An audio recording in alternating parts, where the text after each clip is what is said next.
Being effective in communication is to deliver expected outcomes and results. And one of its indicator is that you can make the other person understand you at your level. Or in other words, you can make them get exactly the intended meaning you really want them to know. In day-to-day conversation, guys, miscommunication do happen. And for that one to be avoided, here is the 9 principles of effective communication. Thanks to Michael Osborne for this. Alright, don't worry guys, I will help you as your coach to achieve that effective communicator hiding in you.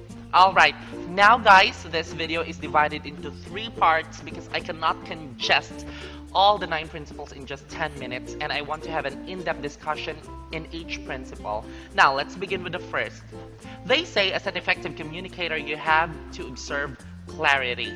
Okay, in clarity, you have to observe 2 things too. First, your pronunciation skills. Again, guys, you have to express the words well so that you will be more understandable than ever.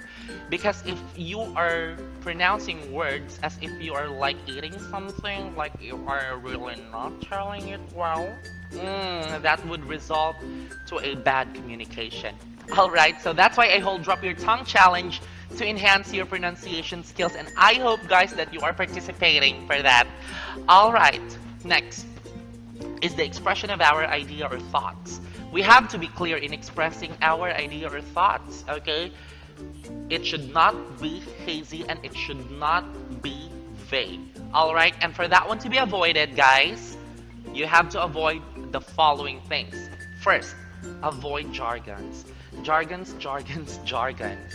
Jargons are highly technical terms only a certain group of people or a certain professional will understand.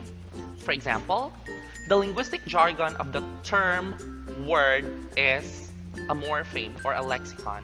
And then, if one day I am going to use that one, for example, hey guys, today we will learn a lot of morphemes and lexicons. And you will be like, what's that? See, you might not understand anything. That's it. One example too is the scientific names, alright, of animals, plants, or certain entities. Those are jargons. Alright, so please avoid. Use a more friendly word. A word or a phrase or a sentence that everybody can understand, and that wouldn't be a problem in communication. Next up, avoid euphemisms. What is a euphemism, sir? A euphemism is like a mild or an indirect substitute word for a too harsh or a too blunt word. For example, old people. So instead of saying old people, oh my god, like it sounds so harsh. So I would say senior citizens. Oh, okay. So instead of saying she's dead, I would say she's passed away. Oh, okay. So it's less harsh. At the same time, it promotes politeness. However, again, the intention of euphemism might be positive, guys, but at some point, they might leave you a vague message for that one. Okay? For example, I see a lot of metro aids out there on the streets. Now, what is a metro aid? Or what metro aids are? Okay? When you actually mean the street sweepers. See? You might not understand anything of it. That's why you have to control the use of euphemisms. I know that euphemisms are used for to invoke a polite message or speech, but guys, remember the clarity. Remember this principle. You have to be clear in speaking. So please control the use of euphemism. It can be used in a certain context, while also it's not applicable on some circumstances too. Alright, next, doublespeak. Doublespeak is the complete opposite of a simple or a plain truth. So what is its example, sir? For example, if you are going to a pharmacy, you are going to buy a drug, then the pharmacist will tell you, you will experience a minor side effects of taking that drug. Now, minor side effects, what is that? See, maybe the pharmacist might mean that that drug can cause a heart attack. See, that's hiding the truth in it. It's like, altering the words or phrases just to sell the product. Oh no, that's not actually good. Alright, or sometimes, whenever you drink a dietary drink and there is a label that says, this may help you lose weight. Again, the word is may. In contrast, it may not, right? So guys, in the principle of communication, you have to observe clarity, okay? All right, next up, you have also to observe concreteness. Well, concreteness, guys, is being specific, it's being definite, it's being vivid to reduce misunderstanding, and it's a fact or a research-driven idea. Now, to attain that concreteness, you have to avoid the following: abstract words or vagueness. For example, I wonder if you can get my stuff there. Wait, stuff? What do you mean by the stuff? Stuff. It's not clear, correct? It's not concrete. What is that?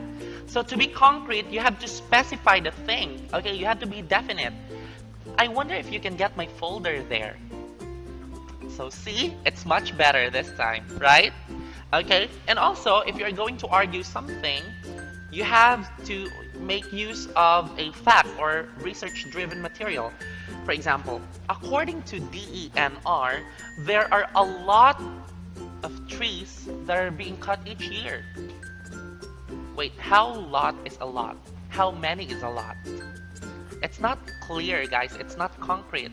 So why not put a number? For example, according to DENR, 50% of the trees are being cut each year. And that will give you an idea that it's really a lot. See, it's much concrete at this time. It's solid, it's specific, it's vivid. Alright, and it's definite. So please be concrete whenever you do communication. Okay? And that will make the communication better. Alright, next up, courtesy. Okay, do I have to tell this further? Okay, courtesy is the politeness and respect begets respect. You know what, guys? Politeness and respecting a person is actually free. Kindness is free. It doesn't take much. Alright? So please avoid being rude. This is really a bad idea. I usually observe some Filipinos who are, having a shopping in a grocery store or in whatever departments in a mall. Then when a cashier will say, "Thank you so much, ma'am," then they're like, and then they would just go with their thing. Okay, they're being snubbed. Okay, please reply and say thank you, or like, "You're welcome," or "My pleasure." See, guys, it's so easy and it's free. And on top of that, you will build a great connection with the other person. And you might change their whole day mood, correct? Alright, and also please use magic words. Sorry, excuse me, thank you. Okay, for example, "Hey, can you please hand over me that towel?" Wait, that's too rude, okay? So try to find a much polite phrase to use. For example, "Hi, I wonder if you can hand me over the towel." Oh, that's more polite. Or, "May you hand me over the towel, please?" See? That's it. Don't be too rude, guys. Okay? Courtesy will result into a, like a very great communication.